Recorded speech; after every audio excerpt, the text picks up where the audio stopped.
So I'll admit at the outset that I haven't always paid much attention to Elon Musk. Of course, he's a very famous entrepreneur who started at PayPal, established the electric car company Tesla, sending rockets into outer space with SpaceX. And I always saw him as primarily a business figure. Certainly very accomplished, certainly very interesting in his own right, but not really in my area of interest in particular. But I've been watching him very closely and trying to understand some of the people around him, some of his ideas, and most importantly, some of his tactics that he's been applying into a new domain, politics. And in my experience, a lot of businessmen, when they get to a certain level of wealth and power within the business world, feel that they can jump into politics and make a smooth transition from a position of power and authority. Most of them can't. In a lot of ways, political skill and business skill are distinct. Certainly in politics, it helps to have a lot of money, a lot of capital, a lot of resources, a lot of relationships. But it takes something that is fundamentally different. I remember a number of years ago, I think Mark Zuckerberg, the CEO of Facebook, was traveling to Iowa, and the speculation was that he was thinking about a potential presidential run. And right at the outset, I thought it was so foolish, because this is someone who doesn't command the kind of political presence that would be required to be a political candidate. I could see him getting chewed up in the debates. I could see him fumbling it on stage, and I always thought that was something that was quixotic, and he probably made the smart calculation into setting that aside after that little moment. Elon Musk is something different, though. It doesn't appear that he has ambitions for elected office. And in fact, an elected office, for example, running for a House seat or even a Senate seat in Texas, would be a dramatic downgrade in his political influence. And of course, he was born in South Africa, so he cannot run for the presidency. He was not a natural-born American citizen. But I would argue that he perhaps even has a position that is more powerful than all of these, perhaps even including the presidency. Not just because he's a billionaire. There are many billionaires in the United States, many billionaires who even play in politics, Bill Gates or Jeff Bezos, a number of other people that have extraordinary wealth, really unprecedented wealth. But they don't have the level of political influence that Elon Musk does, and he's only been playing politics for relatively few years.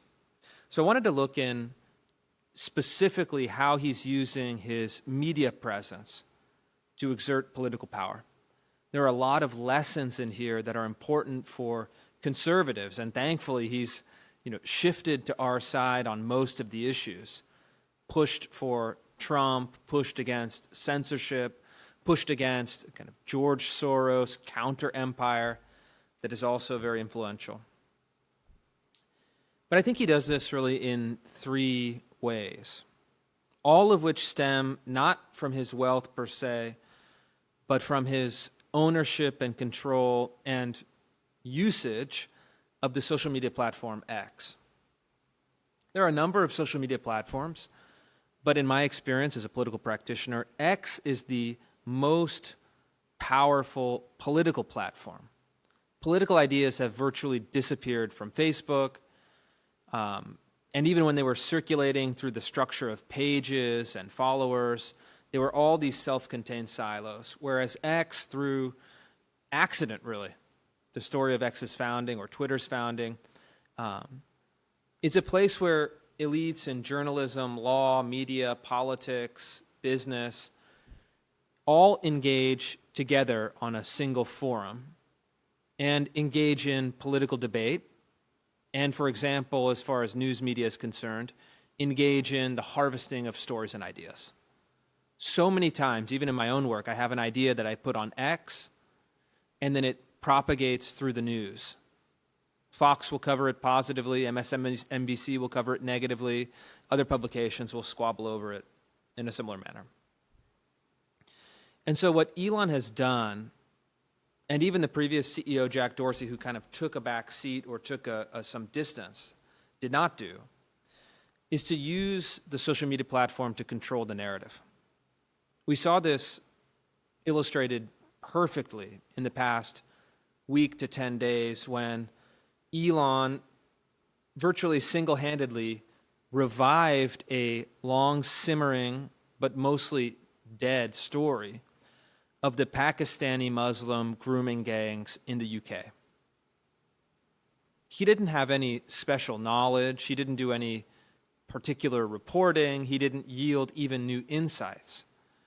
But there are two things that he did that made this happen and really made this into a live political issue, not only in the UK, but around the world.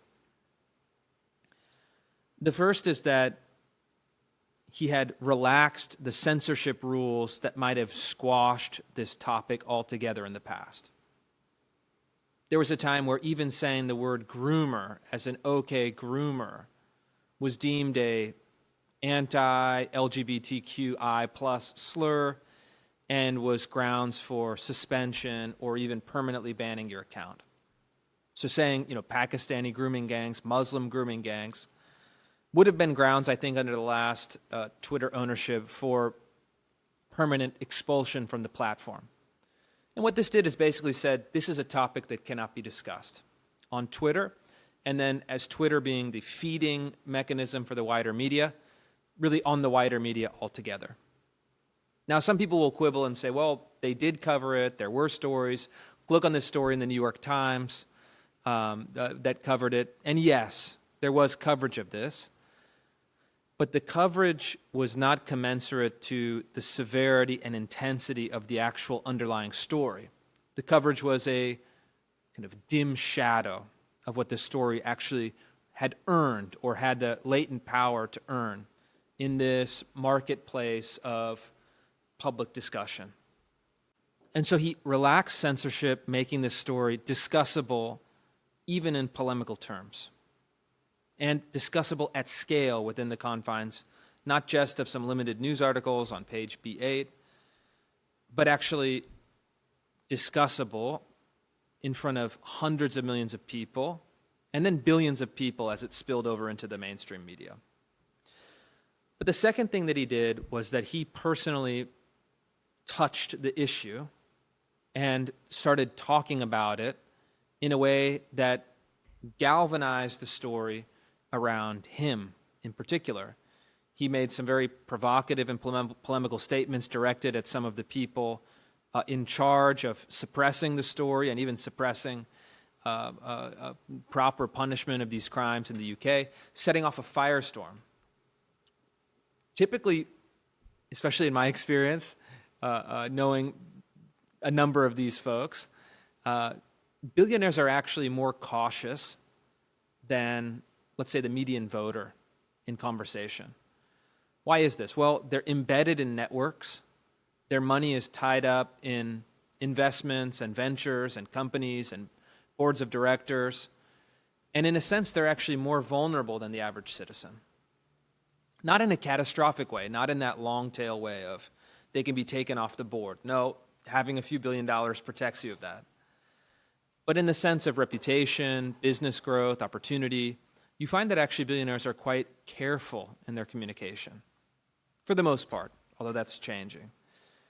Elon is a different creature entirely. He's not cautious by any means, and certainly in this story, he ripped right into it. And then something remarkable happened. This story got more attention, more focus, and more momentum than at any time in the last 10 years as it's been reported in this patchwork manner, advanced by, let's say, the right wing in England and in other countries around the world, but really dying with that kind of right wing, that torch died out with the right wing, is now burning right in the center of the discourse. Second, Elon's other tactic that I've seen used in the past few months very successfully was he is undoubtedly an elite. But what he does is that he mobilizes and deploys the masses through social media and then spilling out into real life from there. So in a way, he is a digital populist who is in control as the owner and most voluble and most algorithmically favored account on X. He has at his disposal, because of his $44 billion purchase of the platform, the digital mob, the mass of people, tens of thousands, hundreds of thousands, millions of people, tens of millions of people, depending on the issue, that he can deploy to put energy and attention both for and against a friend or an enemy. And so during the Trump campaign, he used his platform to put tremendous energy and populist energy and posts, even just the volume of posts, behind Donald Trump. And in the case of the grooming gang scandal, he identified certain targets within England who then, a week later came out and said, this has been the worst week of my life. Elon Musk has whipped up the digital mob, and they have made my life very difficult by shining a spotlight on all the things I've been doing.